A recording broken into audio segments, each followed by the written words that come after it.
BA semester system exam में आप अच्छे नंबर कैसे लाएं।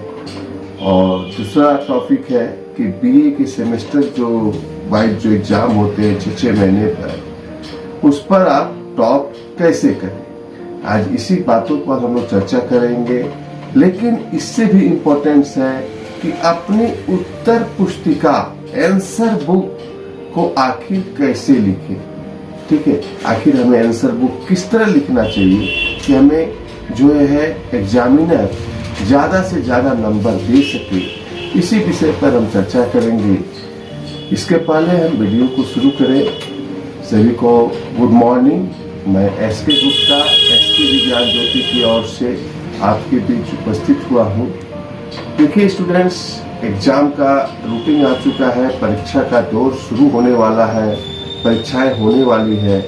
सभी स्टूडेंट्स के दिमाग में ये बातें चल रही होगी कि इस बार जो है एग्जाम अच्छा से देना है और अच्छा मार्क्स लाना है। आई एम राइट या रॉन्ग? तो मैं आप सभी स्टूडेंट्स के लिए बहुत ही महत्वपूर्ण खोज कर, ठीक है, मेहनत कर जानकारी लेकर आए हैं। इनके माध्यम से हम जो आगामी आने वाली बीए की परीक्षाएं हैं उसमें हम कैसे अच्छे नंबर ला सकते हैं। जो बीत गई सो बात गई, लेकिन जो आने वाली परीक्षाएं हैं उसमें हम कैसे अच्छे नंबर ला सकते हैं। आज हम लोग इसी विषय पर आपसे चर्चा करेंगे। ठीक है, आप में से अधिकतर स्टूडेंट्स ने ये नोटिस किया होगा कि जो आप मैट्रिक और इंटर में जब एग्जाम देते थे तो आपकी जो आंसर पुस्तिका होती थी वह जो होती थी कितने 20 से 22 पेज का होती थी। I am right? लेकिन जैसे आपने बीए के सेमेस्टर सिस्टम में एग्जाम में कदम रखा है, आपने सेमेस्टर 1 का अगर दिया होगा तो आपने उत्तर पुस्तिका देखा होगा, और आपने किसी सेमेस्टर का एग्जाम अगर नहीं दिया है तो डरने की बात नहीं है। आपको हम बता रहे हैं आपकी उत्तर पुस्तिका कितने पेज की होती है? 30 पेज की होती है। ठीक है, जिस पर हमें अपने उत्तर लिखने होते हैं। जो हमें क्वेश्चंस मिलते हैं उसके हमें आंसर्स लिखने होते हैं।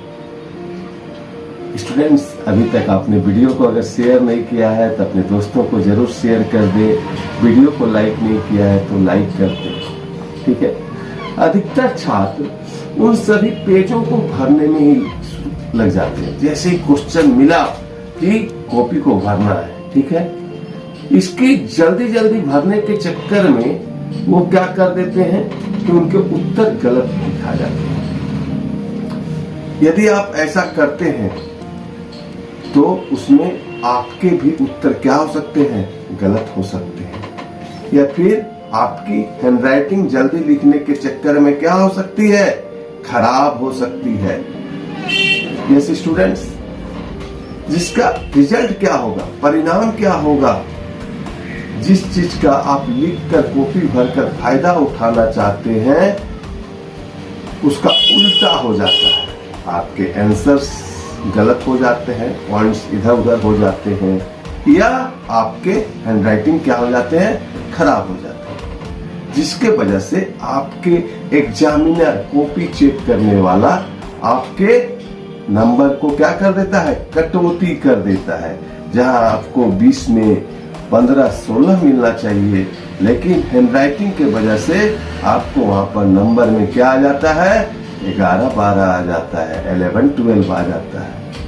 ठीक है, इसलिए आपको खास ख्याल रखना है कि आप जितना लिख सकते हैं उतना ही लिखें और सटीक लिखें। ठीक है, हाँ, यह बात अलग है कि आपको कोई भी प्रश्न बिल्कुल नहीं छोड़ने हैं।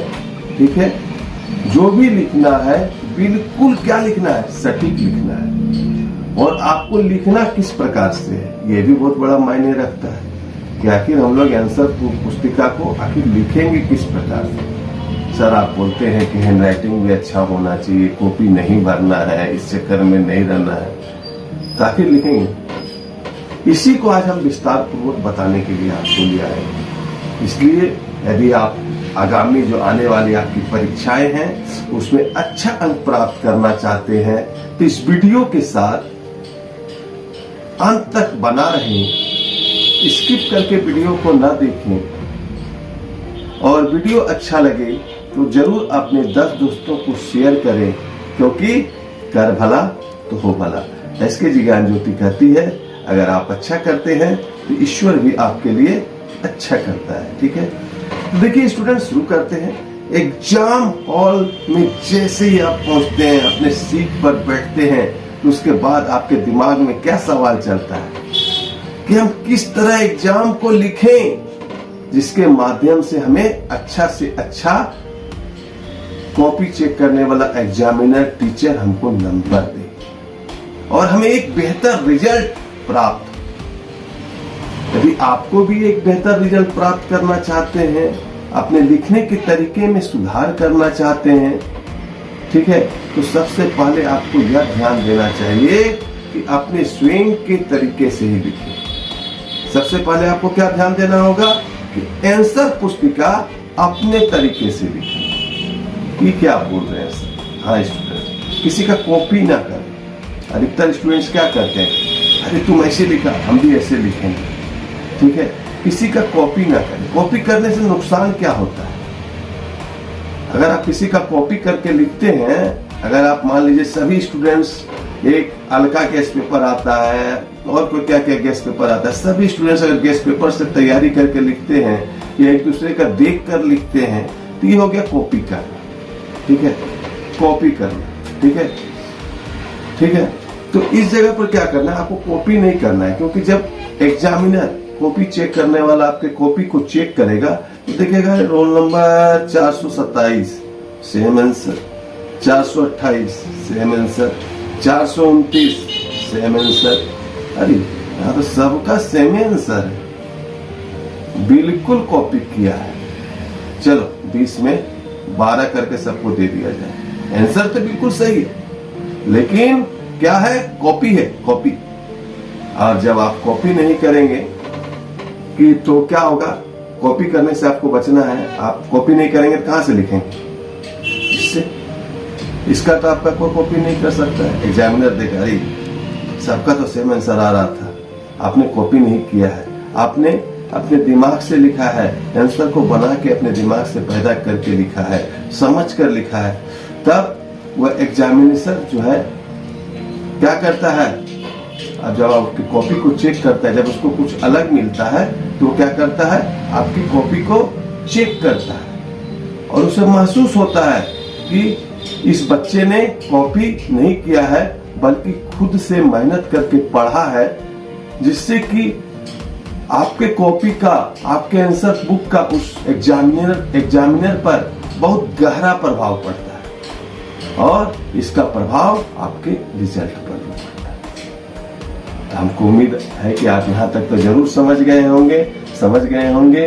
तो अगर आप इस प्रोग्राम को कुछ कंट्रीब्यूट करना चाहते हैं, कुछ डोनेट करना चाहते हैं, तो नीचे सुपर थैंक्स आ रहा है। इस वीडियो को आप कुछ कंट्रीब्यूट कर सकते हैं, कुछ अपना योगदान दे सकते हैं। ओके स्टूडेंट्स, आते हैं आगे। अब आते हैं कि क्या क्या हमको कदम उठाना चाहिए। 1-2 कदम 3-4 हम बताएंगे आपको।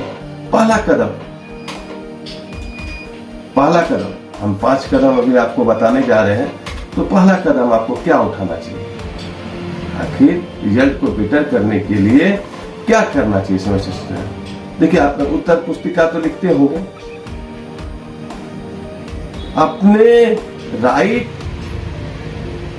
इंग्लिश मेन वर्ड्स को इंग्लिश में लिखना है। मेन वर्ड्स को इंग्लिश में लिखना है। ये क्या सर, समझ में नहीं आ रहा है, मैं समझा रहा हूँ आपको। मेन वर्ड्स को इंग्लिश में लिखना है। आपको जानकारी होगा कि हमारे देश में जो है इंग्लिश की वैल्यू कुछ अलग ही है, कुछ इंपॉर्टेंस है। सभी बच्चे देखते होंगे इंग्लिश मीडियम में पढ़ाना चाहते हैं, हर चीज इंग्लिश का एक अलग वैल्यू है। यदि वैल्यू इतनी अधिक है तो हमारे जीवन पर और हमारे एग्जाम पर भी इसका अधिक प्रभाव पड़ता है। इसलिए हमको इंग्लिश की कुछ बातें जो है हम आपको अभी बताने जा रहे हैं। ध्यान से सुनिएगा, ये बहुत रहस्य की बातें हैं, बहुत रिसर्च करके हम आपके लिए लेकर आए हैं। इंग्लिश के जो वर्ड्स होते हैं हमें देखने में क्या लगते हैं, अट्रैक्टिव लगते हैं। अगर कहीं हिंदी का हम 3-4 पन्ना पढ़ रहे हैं, हिंदी का कोई चीज पढ़ रहे हैं, हिंदी में लिखा हुआ है, उसके बीच में अगर कोई पॉइंट हमको इंग्लिश का मिल जाता है तो हमारा नजर भी कहाँ जाता है, सबसे पहले हिंदी के बीच में जो हमारा इंग्लिश का वर्ड है वो उस पर जाता है। ठीक है, तो इंग्लिश के वर्ड्स जो है हिंदी के बीच में देखने में कैसे लगते हैं, अट्रैक्टिव लगते हैं। ठीक है, इसका मतलब है कि आप अगर बीए बीएससी सेमेस्टर का एग्जाम दे रहे हैं तो आपके जो नोट्स में मेन वर्ड है, मान लीजिए देखिए 20 युद्ध है, उसमें किसी इतिहासकार ने कोई बात कहा है, सोशियोलॉजी का नोट्स है, इकोनॉमिक्स का नोट्स है, उसमें कुछ बातें कही है, कुछ सोशियोलॉजिस्ट ने, कुछ अर्थशास्त्री ने उन बातों को, उनके कथनों को अंदर इंग्लिश में लिखना। ठीक है, इंग्लिश में लिखना, इसी को कहते हैं मेन पॉइंट को इंग्लिश में लिखना। ठीक है, तो जो मेन वर्ड्स होते हैं उसको इंग्लिश में लिखना आवश्यक होता है, जिससे आपका कॉपी एक डिफरेंट मोड में नजर आता है। जब एग्जामिनर कॉपी चेक कर रहा है, अरे बीच में इंग्लिश मिल गया, अरे ये बच्चा का पढ़ना चाहिए, ये बच्चा का कॉपी पढ़ना चाहिए, इसने जरूर पढ़ा है तभी इंग्लिश में लिख पाया है। इसका एग्जामिनर पर काफी प्रभाव पड़ता है आपकी कॉपी का।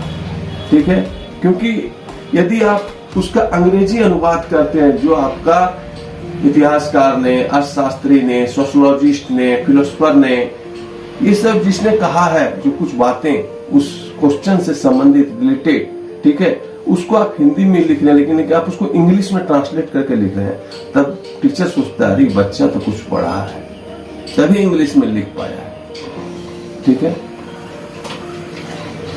लेकिन कुछ ऐसे क्वेश्चंस भी होते हैं जिसमें हम इंग्लिश के वर्ड नहीं डाल सकते हैं।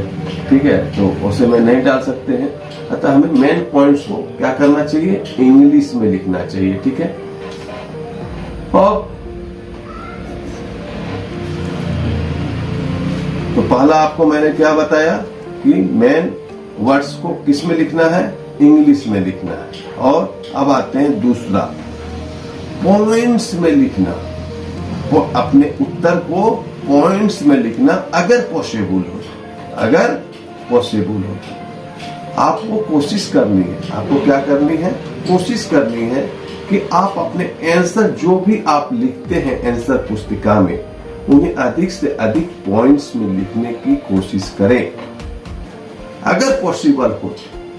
मतलब यह है कि यदि कोई आंसर ऐसा है जिसे आप पॉइंट्स में नहीं लिख सकते तो उसे जबरन पॉइंट्स बनाने की कोशिश बिल्कुल ना करें। एक बात याद रखिए, जैसे कि अगर आपसे पूछ लिया जाए कि न्यू एजुकेशन पॉलिसी क्या है, एनएपी क्या है, या पूछ दिया गया कि सीयूईटी क्या है, इसके बारे में आप जब लिखना शुरू करेंगे अपनी उत्तर पुस्तिका पर, तो आप एनएपी न्यू एजुकेशन पॉलिसी किस प्रकार का है या सीयूटी किस प्रकार के हैं, इसके क्या क्या फायदे हैं, इसके क्या क्या रूल्स हैं, इसको आप जितना चाहें उतना पॉइंट में लिख सकते हैं, लेकिन वो चीज आपके दिमाग में होना चाहिए। तो आपके जो सिलेबस के लेसन्स हैं वो भी आपके दिमाग में होना चाहिए, तभी आप पॉइंट्स में लिख पाएंगे।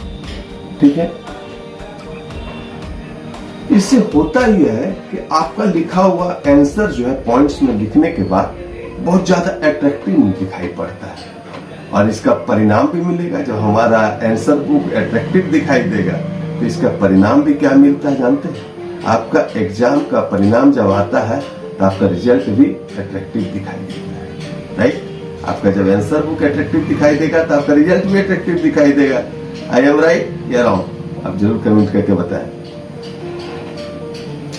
तीसरा, मेन पॉइंट्स को अंडरलाइन करना, अंडरलाइन द मेन पॉइंट्स।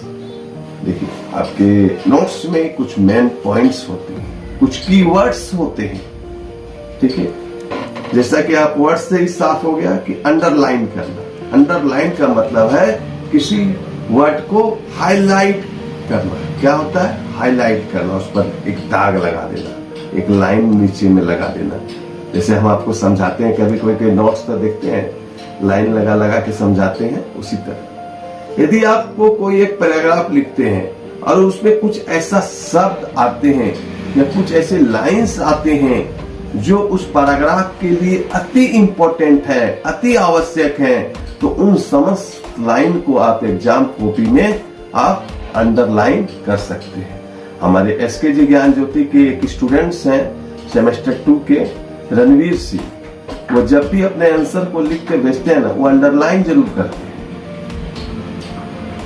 ठीक है, तो ऐसी क्वालिटी आपके अंदर भी होना चाहिए कि आपके पैराग्राफ के अंदर जो मेन पॉइंट्स हैं उसको अंडरलाइन करना, जिससे यदि कोई आपकी कॉपी को चेक करता है तो उसकी नजर सर्वप्रथम अंडरलाइन की हुई मेन पॉइंट्स पर जाती है, जो कि हाईलाइट हो रहे होते हैं आपकी उत्तर पुस्तिका में। यदि और याद रहे इस बात का, वही हाईलाइट करें, वही वर्ड्स, वही लाइन हाईलाइट करें, नहीं कि सर हाईलाइट करने बोले कुछ लाइन भेज दिया, ऐसा नहीं। ऐसे वर्ड्स को हाईलाइट करें, ऐसे लाइंस को हाईलाइट करें जो उस टॉपिक से रिलेटेड रखते हैं। यानी जो चीज आप हाईलाइट कर रहे हैं उसके वर्ड्स, स्पेलिंग, वो क्या होना चाहिए, करेक्ट होना चाहिए। इससे लाभ क्या होगा आप समझ ही गए होंगे। ठीक है, लेकिन अधिकतर स्टूडेंट क्या करते हैं, लिखे चले जा रहे हैं, इससे मन क्या हो जाता है, उनका उबाऊ हो जाता है। लेकिन बीच बीच में जब आप हाईलाइट करेंगे तो आपका जो क्रम है लिखने का वो टूटेगा और मन उबाऊ भी नहीं होगा, और जो है वो टैलेंट आपके कॉपी में टीचर देखेंगे। ठीक है, अब आते हैं कि बहुत सारे स्टूडेंट्स कहते थे कि सर हम एक बात जानना चाहते हैं कि 5 नंबर का क्वेश्चन है, 12 नंबर का क्वेश्चन है, 15 नंबर का क्वेश्चन है, 20 नंबर का क्वेश्चन है, आखिर इसको कितने शब्दों में लिखना चाहिए और कैसे लिखना चाहिए। ये अधिकतर स्टूडेंट का सवाल रहता है। ठीक है, तो मैं आपको पहले बता देता हूं कि आपका 12 से लेकर 20 तक का जो क्वेश्चंस है, हाईएस्ट जिसे दीर्घ उत्तरीय प्रश्न कहते हैं, लॉन्ग क्वेश्चन आंसर्स कहते हैं, वो 12 नंबर का हो सकता है, किसी में 15 मार्क्स का होता है, किसी में 20 मार्क्स का होता है। यस स्टूडेंट्स, तो जो 15 और 20 मार्क्स का जो क्वेश्चन है, ठीक है, उसको कितने पार्ट में हम लिखें, कैसे लिखें, कितने वर्ड में लिखें, कितने पेज में लिखें, यही सबसे बड़ा बात है। देखिए, क्योंकि हम उत्तर कितने भागों में देते हैं ये बहुत बड़ा मायने रखता है। हम जो आंसर को कितने पार्ट में देते हैं ये बहुत बड़ा मायने रखता है। हमें अपना जवाब देने के लिए कम से कम अपने उत्तर को 3 भागों में बांटना चाहिए। कितने भागों में बांटना चाहिए? 3 पार्ट्स में। ठीक है, 3 पार्ट्स में बांटना चाहिए। वो 3 पार्ट्स क्या क्या है? पहला होता है प्रस्तावना, यानी प्रीफेस। क्या कहते हैं इसको इंग्लिश में? प्रीफेस। हमारे जवाब का सबसे पहला भाग होता है। हमारा आंसर का क्वेश्चन जो हमको मिला है, ये जो होता है हमारे आंसर का पहला भाग होता है। प्रस्तावना, जिसमें भूमिका या फिर हम उसको इंट्रोडक्शन कह सकते हैं। उस क्वेश्चन का जो आंसर है उसका इंट्रोडक्शन भी हम लोग कहते हैं। ठीक है, के नाम से भी जानते हैं। हमें सबसे पहले अपने जवाब में कुछ पहलू को शॉर्ट में बताना चाहिए। कुछ जो हमारा क्वेश्चन है, जैसे दे दिया एग्जाम्पल के तौर पर कि आदि, हिंदी में दे दिया आदि काल के नामांकन पर चर्चा कीजिए। या स्ट्रीम दे दिया आपका मौर्य काल के साम्राज्य के उत्थान और पतन के कारणों के विवेचना कीजिए। ठीक है, इंग्लिश में दे दिया right the character of Macbeth. ये सब क्वेश्चन आपको दे दिया। ठीक है, हम कुछ क्वेश्चंस, बहुत सारे क्वेश्चंस हो सकते हैं, साइंस में भी क्वेश्चंस हो सकते हैं। ठीक है, तो उसमें जो है पहली जो हमारा भाग होगा क्वेश्चंस का, वो होगा प्रीफेस, प्रस्तावना। ठीक है, सबसे पहले जो है आपका जो क्वेश्चन है उसको शॉर्ट में दर्शाइए। हम आगे जो आंसर देने वाले हैं ये किस टॉपिक पर है वह लिखिए, या उस हम किस प्रकार दे रहे हैं। मतलब यह है कि आपकी प्रस्तावना, आपके उत्तर के ऊपर के जो कुछ पैराग्राफ होते हैं उन्हें पढ़कर ही एग्जामिनर को ज्ञात हो जाना चाहिए कि हमारा आंसर क्या है। ठीक है, इसलिए पहले प्रस्तावना लिखिए। दूसरा आपको क्या करना है, अपने आंसर को एक्सप्लेन करना है। ठीक है, दूसरा जो होता है, हम रीजन क्या एक्सप्लेन के नाम से भी जानते हैं, उसे रीजन या एक्सप्लेन के नाम से भी जानते हैं। इसका मतलब यह होता है कि हम अपने आंसर को हेडिंग बाय हेडिंग ही देना है, उसे इस प्रकार दें वो एक सूचीबद्ध तरीके से दिखाई दिया, वो बेहद ही खूबसूरत तरीके से लिखा गया एक्सप्लेन जब हम करेंगे। ठीक है, इसे बोल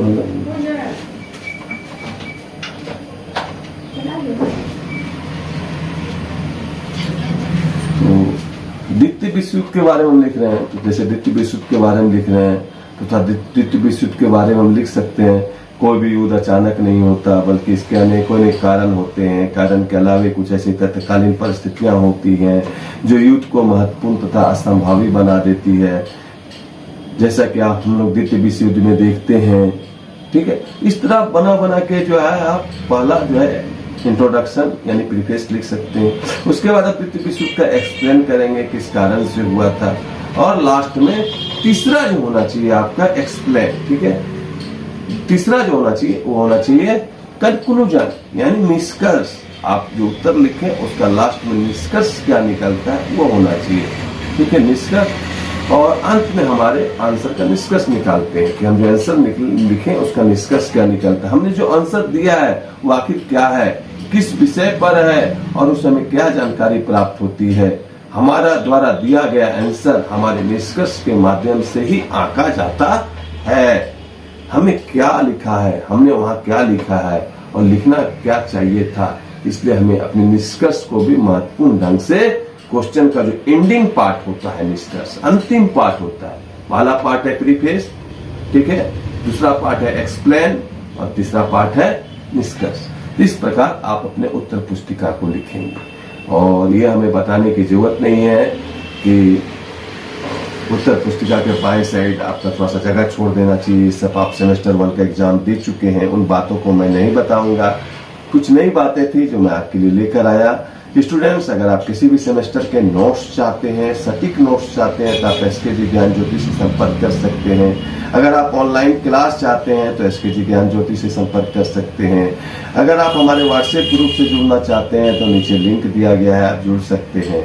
और भविष्य में इस प्रकार के वीडियो को अपने जीवन में फिर से पाने के लिए इस चैनल को जरूर से जरूर सब्सक्राइब कर लें। धन्यवाद। अपना महत्वपूर्ण समय देकर अपने 4 इंची के दिमाग को तेज करने के लिए मिलते हैं फिर नई वीडियो।